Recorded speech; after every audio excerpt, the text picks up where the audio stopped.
Hey there, Daybreak. We got a great show for you today here on Radio Daybreak.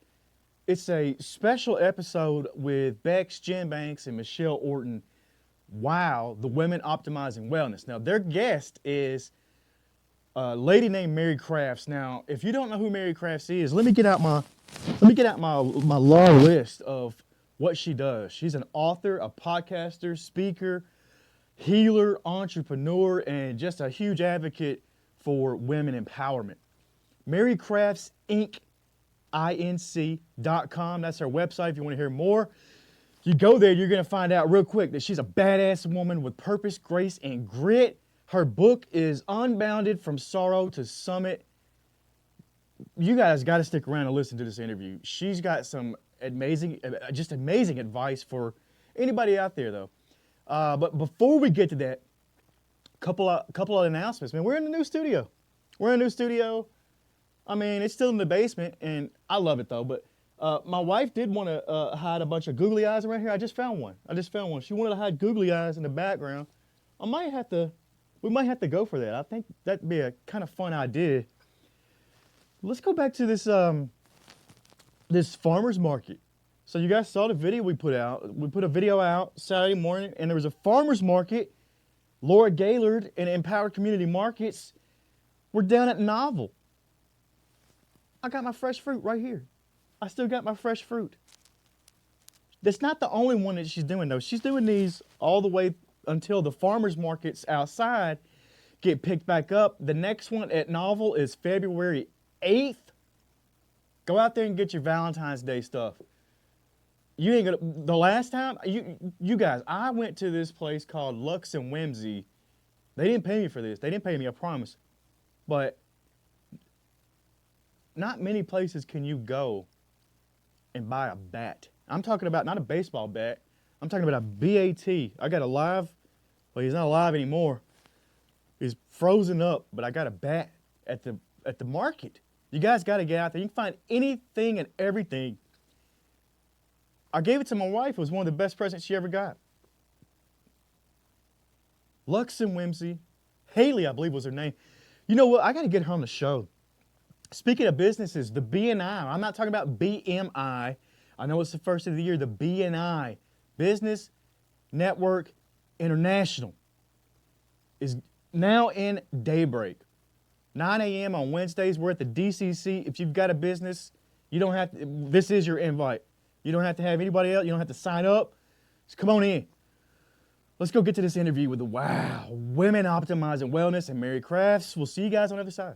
Welcome to Women Optimizing Wellness, where we celebrate the incredible journey and wisdom of inspiring women. Okay, is that why I'm here? That's why we're here. Yes, and today we have the privilege of speaking with you, Mary Crafts. She is a trailblazing entrepreneur, speaker, adventurer, and author of the powerful book, Unbounded. Yes. From Sorrow to Summit. Her journey from overcoming fear and vulnerability to climbing Mount Kilimanjaro and building a multi-million-dollar business is a testament to resilience and transformation. Mary's mission is to inspire others to embrace courage, authenticity, and personal growth. So good to have you here, Mary. Thank you so much. I'm honored to be here. We are so and excited to be involved in this, your new launch of your retreats and so many things that you guys are doing. Yes. So it's really an honor to be here. Oh, well, thank you. We feel the very same way about you. We had to really write down that intro because there's so many things that you have done in your world, your life, and so many accomplishments. So truly, thank you so much for being here. I want to start off with a really tough question, right? Okay. Let's get the hard one out of the way. So I really just kind of wanted to dive into, Mary, your life has been filled with incredible transformations. What was the most pivotal moment for you that has really shaped the woman that you are today? Yeah. That was easy for me. Oh, good.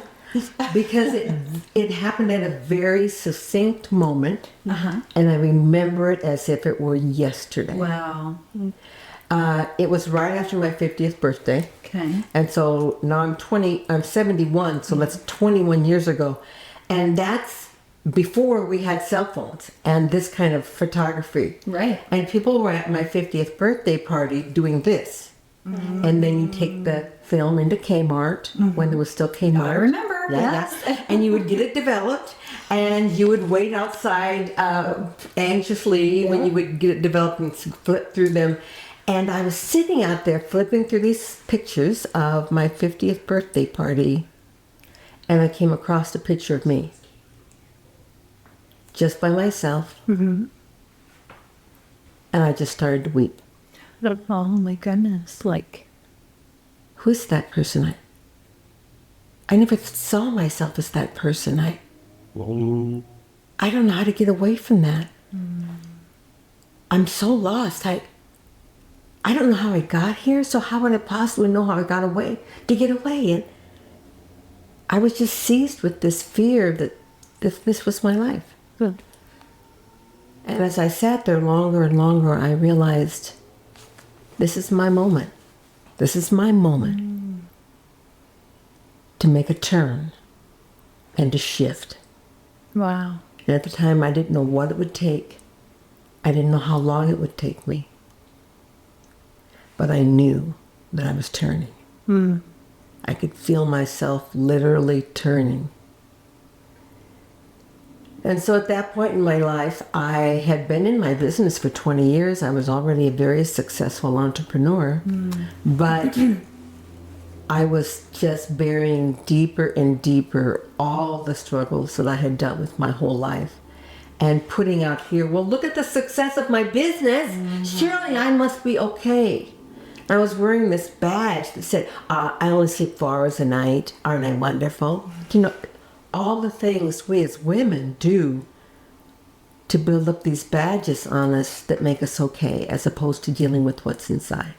At the time, I was 284 pounds and just really hating myself.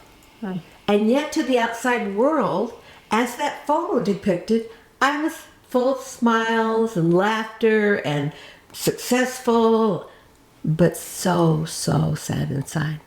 So what you saw in that photo was not just the exterior that you're talking about. You saw me, you saw yourself. Yeah. The full authenticity of... And all that smiling just melted away, and I saw her. I saw me. I think that's so relatable, especially as women. We do seek that external validation to mean something about us, but really, no matter how much you chase, that doesn't fix anything inside. Exactly. Wow. So, very pivotal moment for you of transition. Yeah. What was step one for you? What was step one? Well, just the realization Yeah. and the acceptance that I was going to stop hiding Okay. was huge. Yeah. Because I felt like I had spent my entire life hiding. And so, you know, I would like, look over here and all these things, don't pay attention over here. Kind of like the Wizard of Oz. Yeah. Or these are not the drones you're looking for. You know, I mean, I was playing this game all the time to get people to look over here. Just don't look here. And a very pivotal moment as I realized, and as I walked through this, the very first 2 or 3 months, realizing how much my life was controlled by fear. Wow. To the point where I had to finally say, you know what, Mary? Every single decision you make is based in fear. Wow. Of what people will think of you. That is just huge. About what clients will think, what your family will think, what your neighbors will think, what the people in the ward will think. I mean, I was so afraid of pleasing everyone. I was just making all those decisions based on fear. How lost you must have felt in that time. I did. You know, that's why I asked about step one, how challenging that would have been. Like, where do you start when you feel like everything is based on who everybody else wants you to be or what they think of you? Yeah. Wow. And so I took on that mantra that the healing starts when the hiding stops. And so when you asked me before we began here on this podcast, what was I willing to share? And everything. Whatever you ask me, I will share.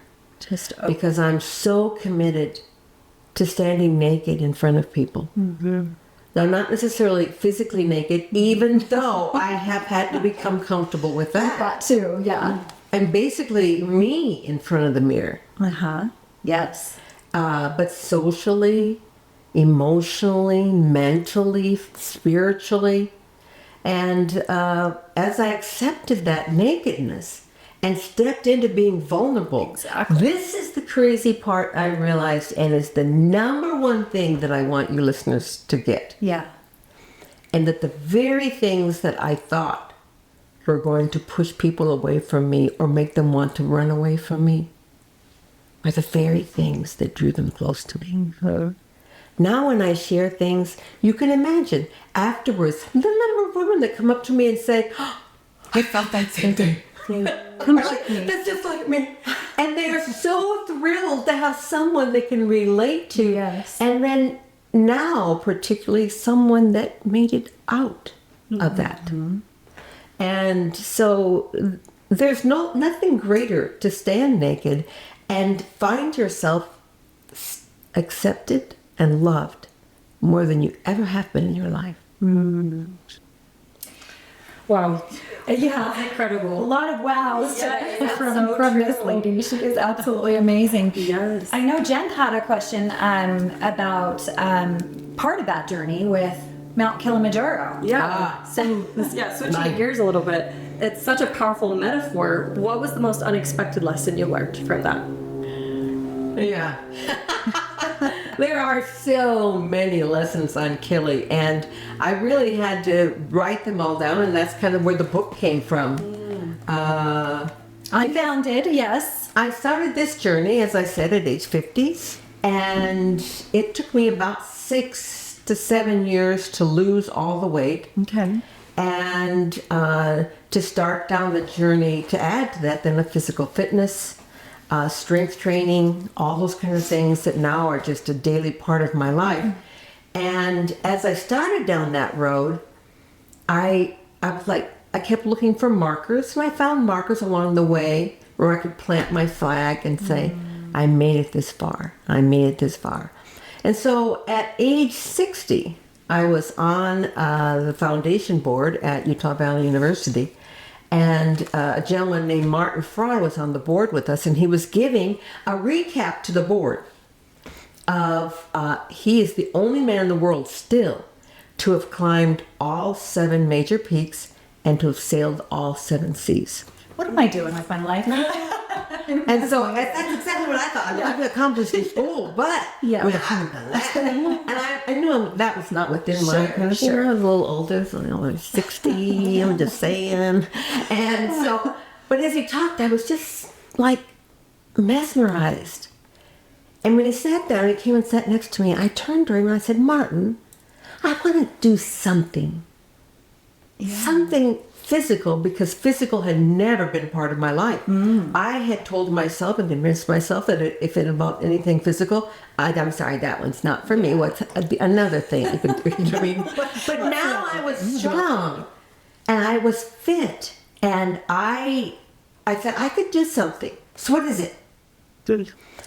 Thinking he's going to tell me to do some 2K or something, you know. He just turned to me and he said, you shall climb Kilimanjaro. Oh, so he just kept it simple for you. Just easy. And I just looked and I said, what? What? Oh my gosh. And he said, yeah. How long do you need to get ready? Oh, wow. He just didn't even blink. He didn't say, how does that sound to you or anything like that. He just said, Here it is. You know, here, yeah, you shall climb Kilimanjaro. That. Well, I don't know. I don't know what that entails. He goes, I think you're fit enough. I think that you're strong enough. You have enough resilience. I think you can do it. And in fact, I know you can. So how long do you need? My goodness. Well, how about 5 years? And he said, Mary, you're 60 and you want to wait 5 years? And you're 65? I go, well, that sounds about what I need. Because I was really backpedaling with fear. Yeah. Fear was really coming in. So that's the one thing people need to know, is that it's not like, oh, I make this decision and then it's just walking upstairs. Yeah. You know, keep going. There's some steps back. There are down and up and the plateaus that you think will never end. And I just thought, well, I need till I'm 65. And he said, all right. He didn't question it. He said, I'll check in with you once a year, see how that goal's coming for you. It's okay. So literally every year he would call me and say, "How's that goal coming?" I said, "I'm working on it." I really was not working on it. I was just like having to stay there. It's far enough away. And so in August, I turned 65. Okay. And I realized, okay, it's because I started telling people the moment I took the goal. Everyone knew I was doing this. That's so I'm good. like, It's a lot of I really recommend that to people. Tell as many people as you can. And so I'm going to need to go back and say, my arthritis won't let me, my back's too blah, I don't have the money, I have to say something, or I have to do it. It's here. You either do it or you don't. Yeah. I thought, okay, if I have until August of next year now, so I have a year, I'm going to do this. So the first thing I did was to look for an backcountry guide and talked to a lot of people who had gone to Kilimanjaro. They recommended this one. I decided, and so I signed up, paid my money. And okay, Committed now. better go. Yeah. And then I bought my tickets, and then I really committed. Yeah. You know, and in January, I waited till January. I'm like, I really better do this. I better get cracking. So I made a training guide. They have a training guide for you. And however, true to my form, I'm always thinking, okay, I got this. Okay, now. I was not looking detailed at the training regime. You just kind of skimmed. Yeah, Got it. Yeah, I'll do some stair steppers, take a hike every month, every week, blah blah. Get that.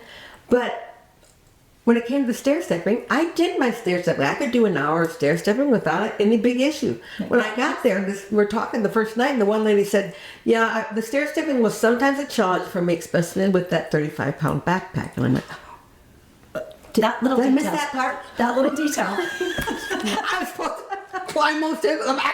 It's a little more challenging. And then they start sharing their different training things. And the one woman said, "Yeah, I hiked about 250 miles." And so I'm thinking, from January to I definitely hiked 250 miles. I'm good. She said, "A month." And I went, "Oh." So this is what I realized. Yeah.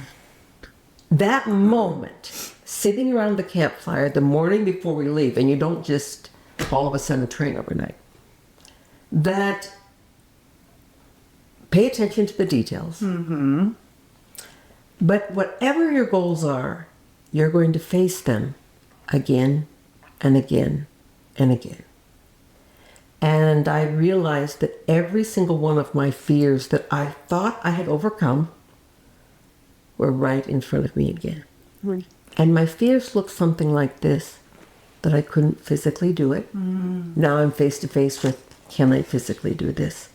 I'm 15 years older than the next person. Wow. And they're so much more trained. They had done Everest, Denali, all this. So we got that night going around talking about all the mountains we've done. And I said, well, I did do Machu Picchu because that's at the height, the elevation that you can know if you can do Kili without oxygen. Okay. And I could. Yeah. I didn't have any problems. And checked. Check. And everybody was like, "Oh, Machu Picchu, that's a great training ground." So what did you do for some of you big mountains? That's it. And so I'm just like in my usual mode of just BS, And so I said, "Well, you probably haven't heard of this one, but it's like a really big mountain, and you solo up and down and by yourself. It's a lot of scrambling, a lot of hand over hand mountain, just like climbing. Well, what's the name of it?" And I said, Timpanogos? And of course, then they're like, "I didn't know anything about that. Where is that?" I'm like, "That's in Utah." That is really funny. So, once again, I realized, okay, I have this fear of hiding, and here I am hiding again. Rather than just saying, I may not be as prepared as I could be, but I'm going to do this. And ask for their support, rather than just like, "I got this. You wish you were like me, right?" But you did it. But I did do it, but I was face to face with every one of those fears. Like, I always had a fear of not being dressed right. What if I showed up in jeans and everyone was in dress pants? What if I showed up in a dress and everyone else was in jeans? I mean, I always worried about how I was dressed. Yeah. And I thought, well, here I am again. As he's going through my backpack saying, that's not a big enough coat, that's not this, that's not that. And I'm, once again, Mary's not dressed right. I mean, everything that I'd ever feared in my life was right there again to look at me. And since then, my challenges with those things have not been as big, I have to say. I really feel like I conquered a lot on Kili. But they are always with you. Yeah. Every challenge. I still have those moments where, well, let's talk about right now. Yeah. Driving here. I thought, I'm going to go on this podcast. And I got this. I've been on a million podcasts. But what if I'm not what they're looking for? Oh. Do you know what I mean? You start wondering, am I enough? Or have I just been living the imposter syndrome?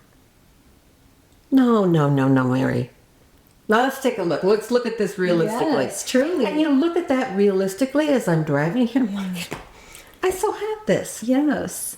What would I possibly have to hide from? And then, But it still is there. it's still there. You still And make it's that a journey. decision. You bet. It's a journey, it sounds like, for you, and continues to be. Which I love that you mentioned that, because, you know, I'm looking at you and we're preparing for this, and I told Jen, I'm like, I'm nervous. We both are podcasters. Like, we've done this several times. I'm like, I'm nervous, right? Like, that's And I do a weekly podcast. Yes, you do. I'm on the camera every week, and yet driving here, I thought, I hope I'm enough for them. So it does pop up. It is a Yeah. journey. This is just kind of part of life and being truly your authentic self and sitting here very vulnerable, right? Because I'm feeling that too. I'm like, oh, don't mess up. Don't stumble over the words. Yeah. Right? You're interviewing Mary Crafts. Like, it's a big deal. So, yeah. And so you're speaking those to my things- heart. So those thank you. things definitely are always still with us. Yeah. I'm thinking that maybe at some point they'll be gone, but I don't know. They're just, I think I'm much quicker now to recognize them. That's one of the big keys. And I'm quicker to know how to handle it. How to step into my authenticity. You don't let that fear hold you back and control. And I know your that the life. biggest way to do that is to be vulnerable. To not hide. And I love that lesson that it does keep coming back because you're a little bit more prepared the next time you do see it. What are some other lessons that you've weaved into your book? Well, I mentioned that imposter syndrome, and I felt like even though I had had my business for 20 years, we had been best of state a number of times, we had had all these awards, blah, blah, I still felt like that someday they were going to come and realize that I really wasn't as good as I point out to people who were going to take everything away from me.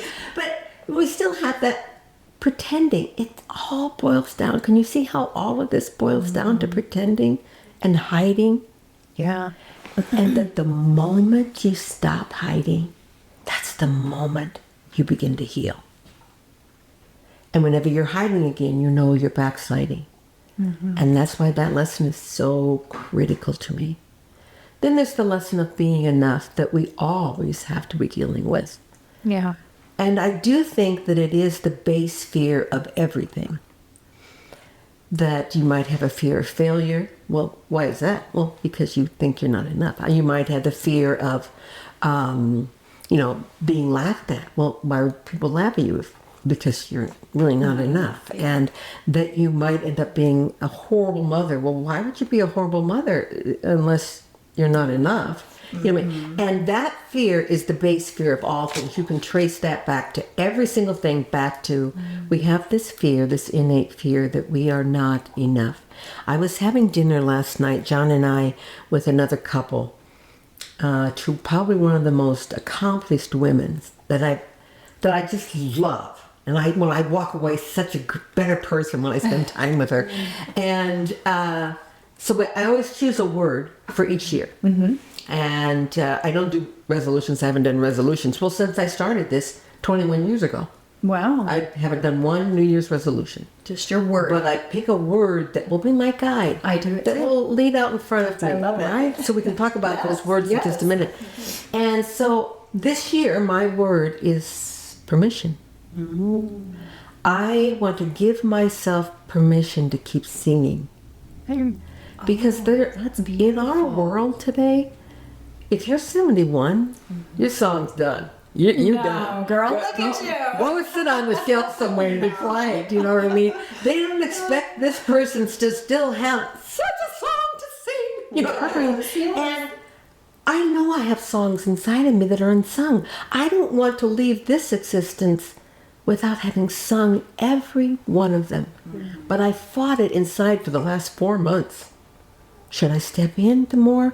Should I just be quiet and go away? And I finally decided my word was permission.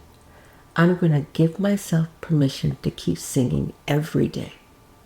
That's beautiful. So the woman across from me, this, remember, very accomplished woman, I asked her what her word was. And she is now in her late 40s. And she said, please, can I be enough? Wow. And of course, inside me, I'm like, what the hell? Yeah. How can you feel that? And yet, inside of me, there was also that piece of, I get you, sister. Yeah, let's step into that. Absolutely knowing and being assured that you are enough. I talk a lot about that in the book. And I talk about coming back from Kilimanjaro, that it didn't matter everything I accomplished and all the fears that I overcame on Kilimanjaro. It does not matter that I lost half of my body weight and more than half of my body fat. That doesn't matter anymore. Because when did that happen? Yesterday. And what am I bringing today? What you bring each and every day is really the only thing that matters. Every single day, I'm bringing the very best that I can to my life and the lives of those around me. It's beautiful. Truly. So impactful. Right? Because yesterday's history. So move forward and give yourself permission to do so. Stop getting in your way and move forward. Do you have a word this year, Jen? I do. Well, I kind of toyed between a couple, as we do. Yeah. One was I really just wanted to slow down, kind of like we were talking about at the beginning, wearing that badge of look what I've done, and not basing our worth on accomplishments, and just you're worthy enough just as you are. And so I've kind of slowed down a little bit, but still the word I ended up settling on was persistence. Yes, I'm slowing down, but I'm not stopping. I'm still working towards those things. My energy is just more focused, but just persistence. And so, sometimes we reach a certain goal or we reach a certain state, and maybe it feels like too much to keep going, or it's okay, well, we did this, we can just take a break now, but there's still things that I want to accomplish, and so that persistence will get there. I love that persistent focus too, right? To continue on. It's not one big push and then I'm done. It's that persistent looking for excellence, your very best self. Yeah. I tell people all the time, if you seek for perfection, you will struggle and be disappointed every day of your life. But if you seek for excellence and bringing your best every day and be persistent at it, you will find you are in the most beautiful, loving place for yourself and others. Yeah. What about you, Becks? Yeah, so same thing. I did this exercise, as we're just starting into the new year, and I do it every year. So I love that you mentioned that, Mary. I'm not really a big New Year's resolution girl either, but I do have a word. Last year it was intentionality, and I wanted to be very specific with that in just really being intentional in all of those aspects. I am a very personality driven, go. Oh, really? Go. Yeah, interesting. Or me or any of us. Yeah, we're kind of similar women here on this panel today. But for me, last year, 2024, and as my kids are aging, I wanted to get really intentional with with my time and being present. So it's not just about my business, but it's also about my relationships. Absolutely. And the reason I bring up last year is because this year it moved me into my next word, which is momentum. So really focused on the things that were important and grounding in that, and then continue that with that momentum forward. So I love that. It kind of brought me to my word this year. Because clearly you have some momentum building, Yes. and you've been building it, and to stay persistent Yeah. in that momentum Yeah. and not rest on what you've accomplished in the past. because that's yesterday, right? That's last year. But Yeah. keep that momentum and keep that moving forward. So I have some With questions permission. for you. Yes. All right. Love So, as a personality woman, Yeah. what do you think are some of the biggest challenges that women in their mid-age range? I'm still thinking that because I'm living to be 105. I love so that. I think I love I'm in that my for all of midlife. us here. What do you think are some of the biggest challenges? Being a woman, Yeah. well, I have to keep this G, and I can't swear. That is one of my things, as I'm trying to keep it clean here. So, I think the labels. So I will say this: being labeled fill in the blank, right? I think that's one of those things with an A personality because you're very driven, and so I have come across that a lot in life, and it's less about perfection and more about striving for excellence. But that could be viewed as being a certain derogatory term that, women are often called, which I don't really care for. But I think for me, it's labels. Yeah, thank you. A witch. That's the G version. You're welcome. So being that is really challenging. Some of the negative spins that can go on that, I don't really care for that. But not to go just in a negative direction, but also there is a lot of positive around that. It's who you surround yourself with, right? Your social circles, other strong, powerful women, being in those rooms where they buoy you up and they want you to be successful. I've really learned that in 2024 is who are you surrounding yourself with? Who's in your circle? And I'm a total believer, and I talk about that in the book, of being the sum of the five people that you hang out with the most. Totally agree with that. What do you have to say around that, Jen?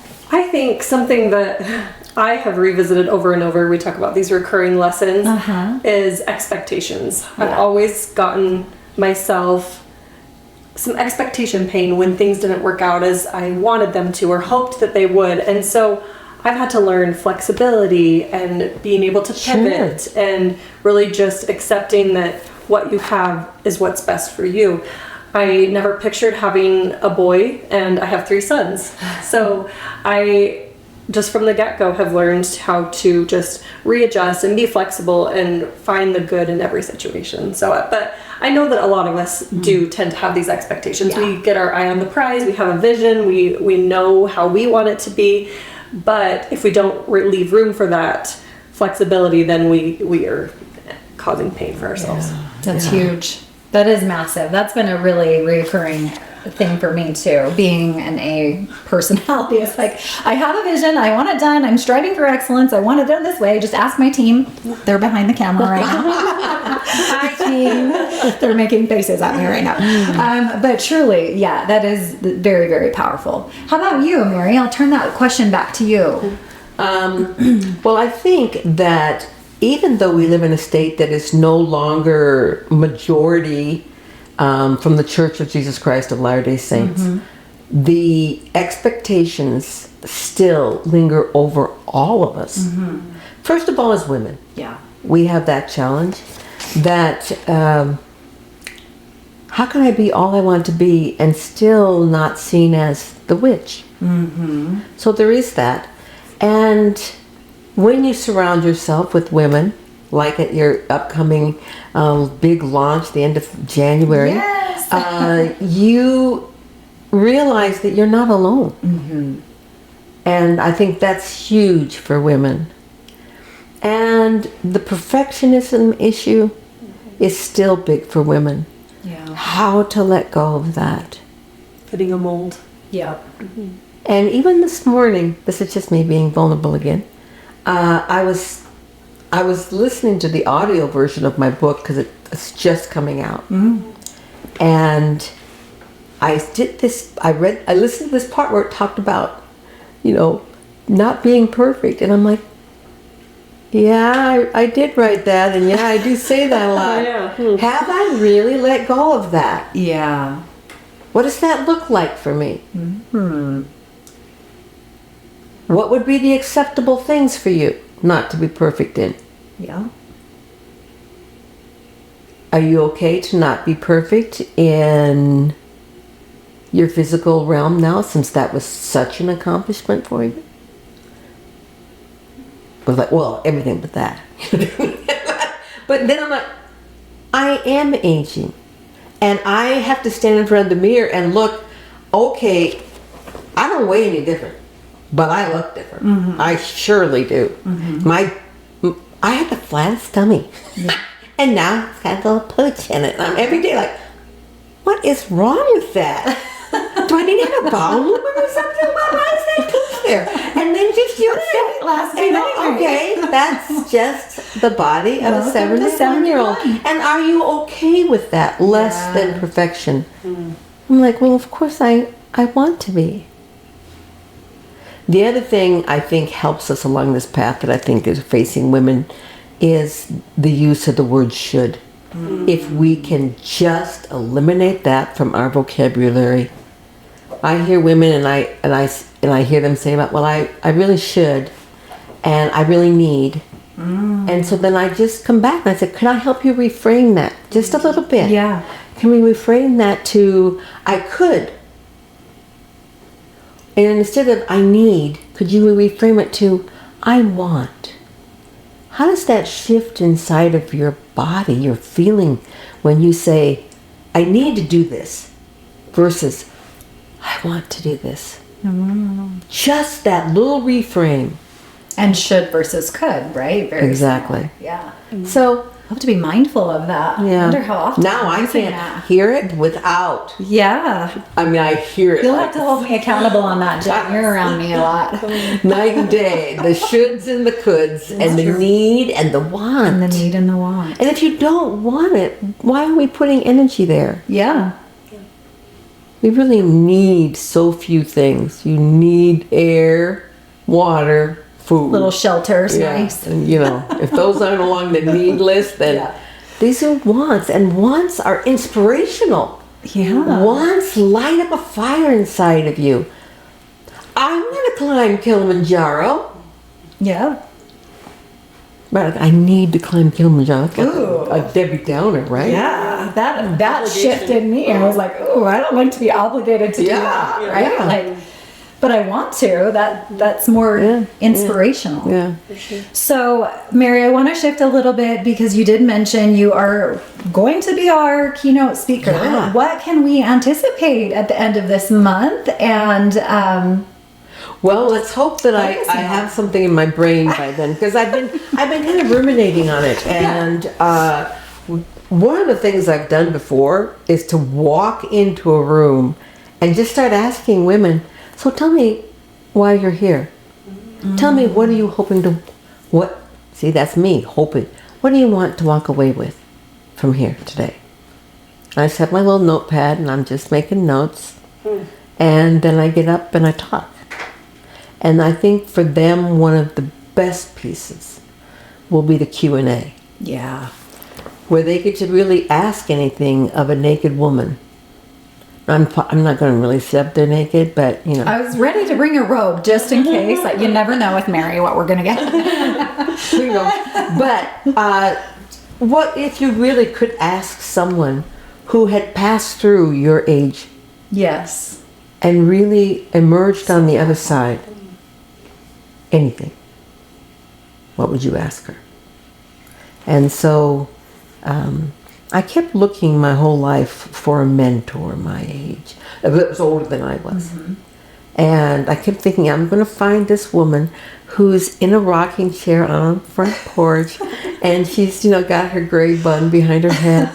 She was going to give me all of this wisdom on how she was an entrepreneur and how she built her business and how she balanced family and career and that she was going to now be able to, as I was approaching retirement, that she was now going to be able to say, and this is how I moved from this point to this point, and built on my value even more. And I would envision her, you know. And then one day, about a month before I retired, I realized that woman doesn't exist. Yeah. That woman would need to be 85 or 90. And there weren't a lot of women entrepreneurs. Not in that generation, nope. And that I'd been looking for someone who probably didn't exist. So making the decision at that point, I want to learn as much as I can so that I can be that for everyone who comes behind me. Thank you for giving yourself permission to do that. Yeah. Because we need you. Absolutely. We need you to sing, girl. It speaks to your bio of being a trailblazer and being that person that you couldn't find, but being that for others. Well, in the meantime, before our launch party, how can people find you, connect with you, sure. learn more? Well, you can, Let's talk this about is the on Becks Amazon, Unbounded, From Sorrow to Summit. So it is the metaphor of my climb from Kili and preparing for my climb to the actual summit. But in there are the lessons that I learned in the 15 years before I left of waking up to what was holding me back and then setting a plan. So in here, I feel like it's a guide for people to become their very best self, to let go of fear, to become fearless. Think of how powerful this world would be if more people step into that vulnerable, authentic self. Yeah. If you haven't read this, you guys absolutely need to. Again, it's Unbounded, From Sorrow to Summit, Miss Mary Crafts. On Amazon. On And then, of Amazon. course, you can visit my website, which is Mary Crafts Inc. And the crafts is with an S. Yes. So, like arts and crafts. Not like the cheese. Not like the And then you have a podcast. And I have a podcast every week. It comes out. That's on YouTube, and I have my own channel. And you can visit my social media. I invite people to follow me there. It's full of all sorts of ups and downs and real life. It's not all perfect now. I will say though, It's a journey. It's so much better. No Last year, as I went into this year, my word was dream. Oh. And I began to dream what was possible still. And now I have permission to do it. I love it. But last year for me was very pivotal. I didn't know if someone my age would find the love of their life. But I dreamed it. I dreamed it so big. And last April we were married. Oh, So congratulations. we've been married 9 months. Oh, you're a newlywed girl. You're marital bliss right now. And so that was really wonderful for me, just to dream and realize that it doesn't matter. The age does not stop you from dreaming, only your belief in your age and what that says about you. Yes. And when I went to make this step of permission, I also felt I needed to ask John for permission. And I told him about what I was thinking, and the alternative to that would be just to find the love and joy of staying here and being with you. And being with my grandchildren and my children. And travel. I mean, all those things we love to do. Is that, I mean, what would you do if you were me? Can it be an and? And what do you want me to do? And he just sat back and he thought for a minute and he said, I want you to sing. Oh, that's so beautiful. That's thank so you. beautiful. So now that I have his permission, I can definitely give myself permission. So what I just heard is Mary's going to be singing for us on the 27th. So again, that will be on January 27th, Monday, January 27th at 6 p.m. at Novel Daybreak. We are so excited This to is have just right you. over Just here, right down the yeah. street. I Just love right it. here in South Jordan Daybreak. Jen, what final thoughts do you have? I love the takeaway that our challenges don't leave us, but that's not a discouragement. We can still go through them. We can still face them. They might become less, but they're still going to be there, and we're worthy no matter what. No matter what. Yes, we're enough. Yeah, that's beautiful. This, I'm going to share one more Yes, thing. too. But this was a thought I had this morning as I read my book, because I'm listening to it now, because the audio's coming out. And that at one point I wrote, if you believe that you are going to be more worthy if you accomplish a goal, then you're coming at that from the wrong point. If you believe you're going to be more worthy for losing weight or becoming fit, your worth did not change when you shifted to that point, and it's not going to change when you shift away from it. It is constant. It's the one constant that's in our life, our worth.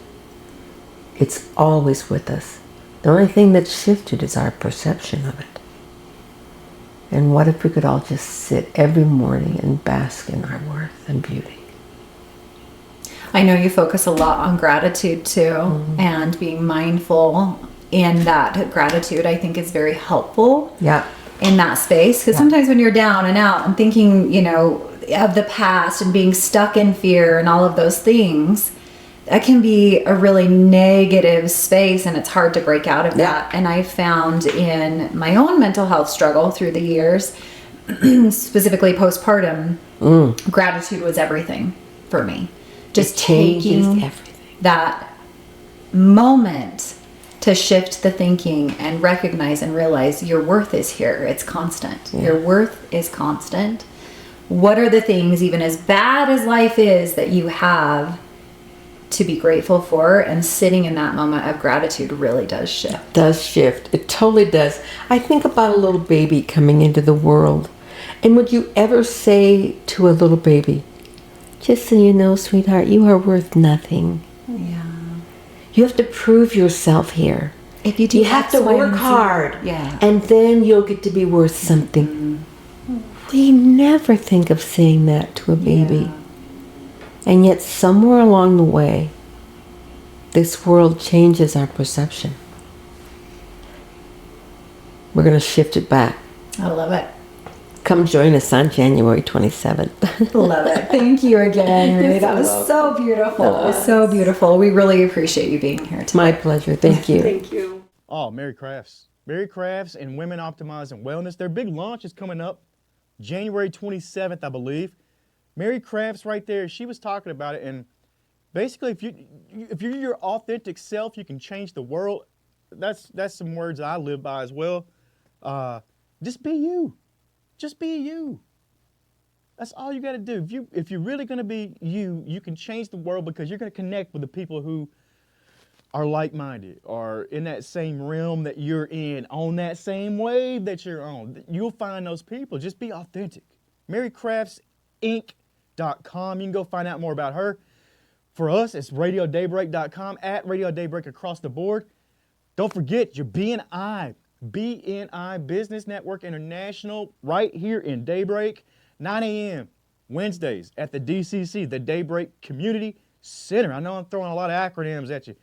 I promise we'll have all the info out there for you. We would love to see any of you Daybreak business owners or the owners of businesses around the area that support Daybreak. Come to these meetings. They are going to be beneficial. This thing's going to blow up. We'll see you guys next week at Radio Daybreak.